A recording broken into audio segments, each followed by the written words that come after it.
Let me tell you a story. Basically, it's not a story. It's a किस्सा. It's a slice of life.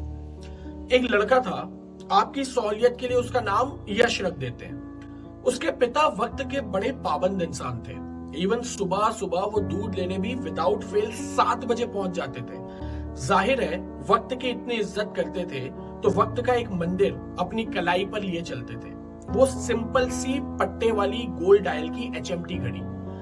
यश बचपन से ही उस घड़ी को ना बदलना चाहता था कि पापा की कलाई पर एक महंगी घड़ी होनी चाहिए।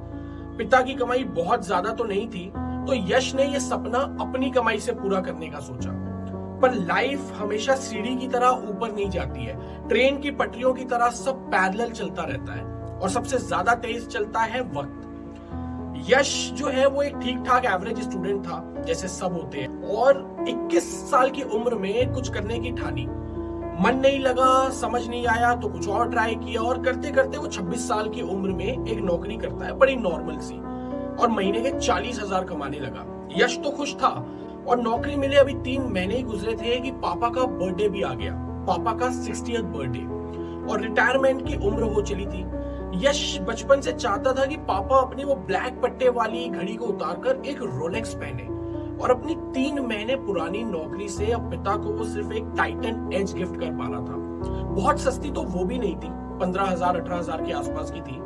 पता है, जब उसने वो घड़ी अपने पिता को दी और जब इतने सालों में पहली बार सिन्हा जी ने अपनी HMT उतारी और टाइटन एज की वो पतली सी घड़ी अपनी कलाई पर टिकाई तो उनकी आंखें भर आई। भर्राई आवाज में यश को थैंक यू कहा, गले लगा लिया और बोला, तुमने तो बुढ़ापे में मेरा वक्त बदल दिया। आपको भी लग रहा होगा कि यश को ये सब अच्छा लगा होगा, संतुष्टि मिली होगी, पर नहीं। रोलेक्स नहीं दे पाने का बोझ उसके उस मोमेंट को एंजॉय करने ही नहीं दे रहा था। यश मुझे जब भी मिलता है मैं उससे पूछता हूं कि तू अंकल को अगर रोलेक्स दे देता या दे ही पाता तो उनका रिएक्शन क्या होता। वो कहता है, यार पापा बहुत खुश होते। मैं कहता हूं वो तो खुश तब भी हुए थे जब तूने टाइटन एज दी थी।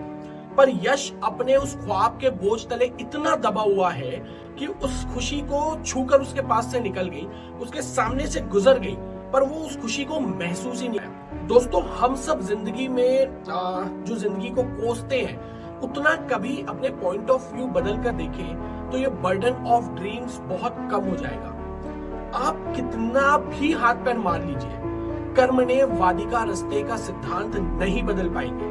इसका ये मतलब नहीं है कि हताश हो जाओ, सपने मत देखो, पर सपनों के बोझ तले दब मत जाओ। आपने एक खुशी तक पहुंचने का रास्ता पॉइंट X को माना और वहां नेचर ने आपको पहुंचाने से पहले पॉइंट Y तक पहुंचाया।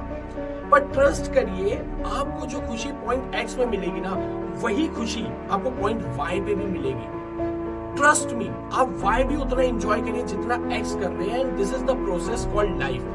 तो आज से, अभी से ये बर्डन ऑफ ड्रीम्स उतार फेंको और रोलेक्स के सपने देखो, लेकिन टाइटन को भी एंजॉय करो। मर्सिडीज, BMW, रोल्स रॉयस के भी सपने देखो। बेटा अपनी मारुति, अपनी टाटा को भी एंजॉय करो। यूरोप ट्रिप के, US ट्रिप, स्विट्जरलैंड, सबके सपने देखो।